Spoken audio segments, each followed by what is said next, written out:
છેલ્લો અને પાંચમો મુદ્દો નવા વર્ષની પૂર્વ સંધ્યાએ જ્યારે આખું વર્ષ 31 ડિસેમ્બરની ઉજવણીની તૈયારીઓમાં વ્યસ્ત છે ત્યારે ભારતના લાખો ડિલિવરી પાર્ટનર્સે પોતાની વિવિધ માંગણીઓને લઈને રાષ્ટ્રવ્યાપી હડતાલનું એલાન કર્યું છે।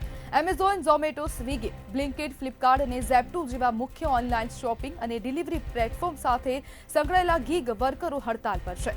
ગીગ વર્કર્સનો દાવો છે કે કંપનીઓના નફા સતત વધતા જઈ રહ્યા છે, પરંતુ તેમની કાર્યકારી પરિસ્થિતિઓની સ્થિતિ ખૂબ જ બગડી રહી છે। તેલંગાણા ગીગ અને પ્લેટફોર્મ વર્કર્સ યુનિયન અને Indian federation of app based transport workers દ્વારા આ આંદોલનનું નેતૃત્વ કરવામાં આવી રહ્યું છે। યુનિયનો અનુસાર હડતાલ માત્ર મુખ્ય મેટ્રો શહેરોમાં જ નહીં, ટાયર 2 શહેરોમાં પણ અસરકારક રહેશે અને ડિલિવરી સેવાઓ પર નોંધપાત્ર પ્રભાવ પડશે।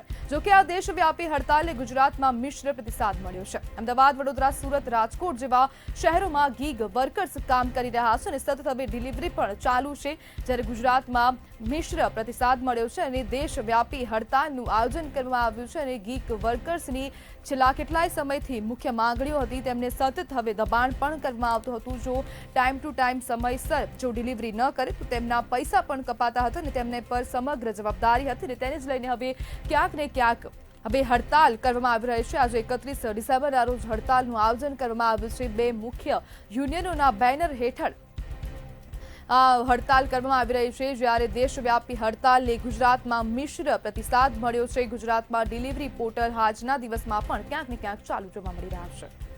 આપણી સાથે સામાજિક કાર્યકર જયેશ ઉપાધ્યાય જોડાઈ ગયા છે। જયેશભાઈ, ગીગ વર્કર્સની હવે આ દેશવ્યાપી હડતાલને લઈને તમે શું કહેશો?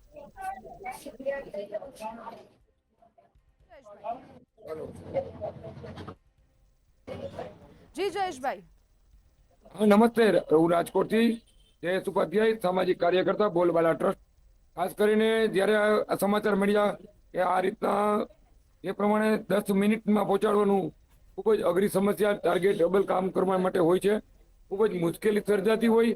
આવા સમયે શક્ય હોય એટલો ટાઈમ માટે લિમિટ આપવા જોઈએ, ટાઈમ માટે થોડોક સપોર્ટ આપવો જોઈએ। નકર કર્મચારીઓને સ્પીડથી ટ્રાફિકની અંદર પહોંચવું, વાહન અકસ્માત સહિતના અનેક ભયો સમાયેલા છે। પેનલ્ટી સહિતની વાત જે છે એ બી વાત બરાબર નથી। એટલા માટે થઈ અને એક નાના માણસો માટે થઈ અને યોગ્ય સપોર્ટ થાય એ માટે થઈને મારી વ્યક્તિગત લાગણી છે।